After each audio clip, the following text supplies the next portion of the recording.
Elementary, it's Danielle at Hudson Mills Metropark. I'm standing in our forest that we visited with you in the fall. I'm going to review some of the tools that we used then and I'm going to be using today. I would like to thank Hanover Group Insurance for providing all of these tools to us.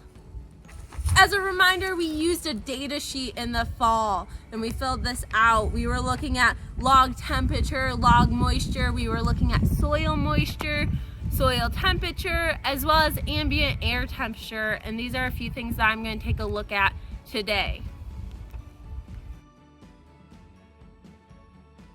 Now we're going to take a look at our tools that we use. We looked at our log using a wood moisture meter, and this tells us the percentage of moisture within the log as well as the log's temperature. We also looked at the soil around and underneath the log using our moisture meter, telling us how much moisture was in the soil, as well as our soil temperature. Finally, we looked at our ambient air temperature with our thermometer that was posted on a tree nearby.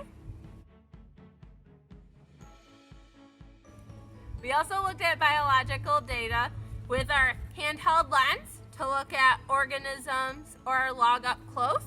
We used our magnifier to put things into, as well as our handheld microscope.